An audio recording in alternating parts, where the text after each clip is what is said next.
क्या है आपका? मदीहा अनवर। मदीहा अनवर। आपका एग्ज़ाम कैसा रहा? अच्छा हुआ माशाल्लाह अल्हम्दुलिल्लाह। अच्छा, आपका एक्सपीरियंस कैसा था यहाँ पे? जामिया आप पहली बार आ रहे हैं? Yes ma'am. अच्छा एक्सपीरियंस, जामिया में मैं चाह रही हूँ एडमिशन मिल जाए। मैंने AMU का भी एंट्रेंस दूंगी इस बार भी इंशाल्लाह। पर AMU में आप कौन सा एंट्रेंस दे रहे हैं? BSc honours. BSc ऑनर्स का। अच्छा, यहाँ पे जो आपका एग्ज़ाम है, आपने AMU के भी पिछले साल के पेपर देखे होंगे, ऐसे आपने जामिया के भी पेपर देखे, कौन सा टफ कौन सा था?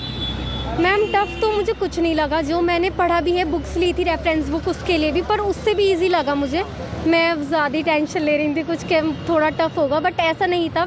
बायो बहुत ज़्यादा इजी था। अच्छा, रेफरेंस बुक से आपको क्या हेल्प मिली? मैम बस उससे ये पता चल जाता है किस तरह का पैटर्न होता है, किस तरह के क्वेश्चंस ज़्यादा होते हैं रिलेटेड। जैसे इसमें कैंसर से रिलेटेड बायो में बहुत ज़्यादा क्वेश्चंस थे, उससे ज़्यादा। अच्छा, जैसे आपने एक्स्ट्रा बुक्स भी ली हैं, आपको क्या लगता है कि NCERT से ही तैयारी हो सकती थी, एक्स्ट्रा बुक्स की ज़रूरत थी?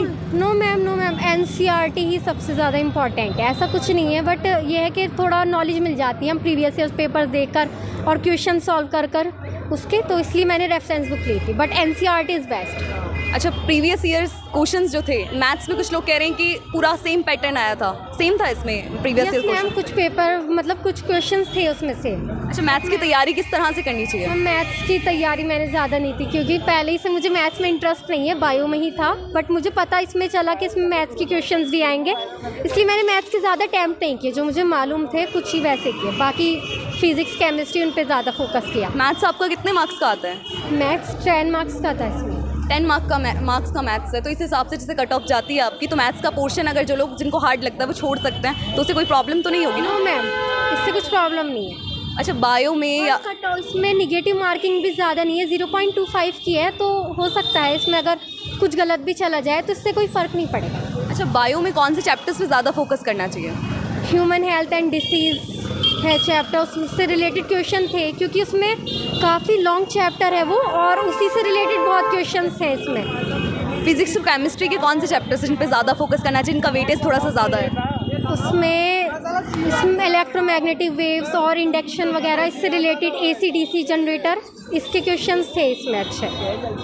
और केमिस्ट्री में मैम ऑर्गेनिक केमिस्ट्री ये मालूम होनी चाहिए, क्योंकि रिएक्शंस वगैरह काफ़ी कंफ्यूज करती है। इसमें रिएक्शन नहीं थी, बट हमें उससे रिलेटेड ध्यान देना चाहिए कि किस तरह की रिएक्शन होती है और कौन सी रिएक्शन किससे वो है। टॉलिन रिएक्शन, इसमें फ्रीडल क्राफ्ट रिएक्शन, इस तरह के क्वेश्चंस थे। अच्छा, इसमें जो लेवल है वो 11th-12th का ही लेवल है या पहले के भी क्वेश्चंस आते हैं 10th के लेवल? 11th-12th का ही लेवल है, कुछ ज़्यादा NCERT से कुछ बाहर नहीं है। NCERT से कुछ बाहर नहीं है। चलिए ठीक है, बहुत बहुत शुक्रिया हमसे बात करने के लिए। कैसा रहा आपका एग्ज़ाम? सही रहा मैम, मीडियम था बस पेपर। अच्छा, जो आपका एग्ज़ाम था ये प्रीवियस ईयर का कितना पार्ट था यहाँ पे? प्रीवियस ईयर का मैक्सिमम होंगे 8 या 9 क्वेश्चन होंगे मे बी। अच्छा, पैटर्न कैसा था? जैसे पिछले सालों से हम कंपेयर करें तो इस साल का इजी था या थोड़ा सा मुश्किल रहा आपको? NCERT बेस्ड था सारा पेपर। अच्छा, जैसे सब लोगों ने कहा है कि NCERT के अलावा और कोई रेफरेंस बुक की ज़रूरत नहीं है, आपको भी यही लगता है कि NCERT से ही इनफ है और कोई रेफरेंस बुक की ज़रूरत नहीं? यस मैम, NCERT इनफ है बस। NCERT से ही क्वेश्चन थे, बिल्कुल सिंपल क्वेश्चन थे, बिल्कुल NCERT से। अच्छा, बायो से कौन कौन से चैप्टर्स इन पे ज़्यादा फोकस करना चाहिए? बायो से मैम एक तो 4th चैप्टर है human health and disease 12th का, और मैम वो करना है 7th chapter molecular basis and inheritance. और जैसे फिजिक्स और केमिस्ट्री की तैयारी है वो भी NCERT से ही करनी चाहिए? यस मैम, केमिस्ट्री में डायरेक्ट क्वेश्चन थे, बहुत इजी क्वेश्चन थे केमिस्ट्री में। और फिजिक्स में न्यूमेरिकल्स कितने थे? सारे न्यूमेरिकल्स थे या थ्योरी भी कुछ था? नहीं, न्यूमेरिकल्स 3 से 4 क्वेश्चन थे फिजिक्स में। अच्छा, इसके अलावा जैसे मैथ्स है, मैथ्स की तैयारी कैसे करनी चाहिए, किस तरह से? जैसे मैथ्स तो मैम की नहीं है मैंने। अच्छा, आप बायो से हैं? ओके, तो जैसे बायो का स्टूडेंट है, अगर वो एंट्रेंस दे रहा है, उसे मैथ्स आप अभी क्वेश्चन अटैम्प्ट करके आए हैं, तो किस तरह के मैथ्स के क्वेश्चन थे? मतलब कैसे लगे आपको? फॉर्मूला बेस्ड थे या आसपास आपने चर्चा की होगी उस हिसाब से? मतलब नॉर्मल क्वेश्चन थे, मैथ में कोई ये नहीं कि हैवी क्वेश्चन होते हैं। अच्छा, प्रीवियस ईयर से मैथ्स में कितने क्वेश्चन आए थे? प्रीवियस ईयर से ऐसे ही थे, 2 क्वेश्चन थे प्रीवियस ईयर से। 2 क्वेश्चन प्रीवियस ईयर थे। इस बार आपको क्या लगता है कट ऑफ कितनी जा सकती है? कट ऑफ 50 प्लस हो गई है। किस तरह के क्वेश्चन आपके आए थे? NCERT से आए थे, और मैथ में तो सारे के सारे पिछले PYQ आए थे। प्रीवियस ईयर का बहुत ज़्यादा पार्ट था मैथ्स में, कितने क्वेश्चंस आपके रिपीट हुए थे? PYQ में लगभग सारे हुए थे। लगभग सारे क्वेश्चन पैटर्न सेम था या क्वेश्चंस पूरे सेम थे? सेम ही थे शायद। बिल्कुल सेम। मैंने जब पेपर देख रहा था PYQ का तो उसमें भी वही क्वेश्चन थे। अच्छा, जो आ जाएगा। इसके अलावा जैसे आपका फिजिक्स का पोर्शन है, केमिस्ट्री का पोर्शन हो गया, इसमें डिफ़िकल्ट कौन सा था आपको? तीनों में से कौन सा डिफ़िकल्ट था? डिफ़िकल्ट मुझे केमिस्ट्री का लगा था। केमिस्ट्री आपको डिफ़िकल्ट लगी। जैसे बच्चों को फिजिक्स थोड़ी सी मुश्किल लगती है, तो फिजिक्स का लेवल कैसा है यहाँ पे? किस तरह के क्वेश्चंस आते हैं?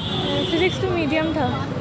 मैथ्स के लिए तैयारी अगर किसी को करनी हो तो कैसे करनी चाहिए PYQs के अलावा? पता नहीं, NCERT सही। मैंने PC भी पढ़ा है ना तो। अच्छा, आप बायो से हैं। आपको क्या क्या प्रॉब्लम्स आई मैथ्स के क्वेश्चंस अटैम्प्ट करने में, या मैथ्स में आपने जैसे स्टार्टिंग में आपने जैसे मैथ्स उठाई होगी तो किस तरह की प्रॉब्लम्स आपको आई?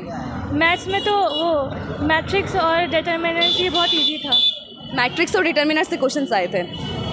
यहाँ पे जैसे आप कोई और बुक प्रेफर करना चाहेंगे या कुछ टिप्स देना चाहेंगे हमारे दर्शकों को? नहीं, NCERT ही सही है, इजी है। NCERT से। चलिए ठीक है, बहुत बहुत शुक्रिया हमसे बात करने के लिए।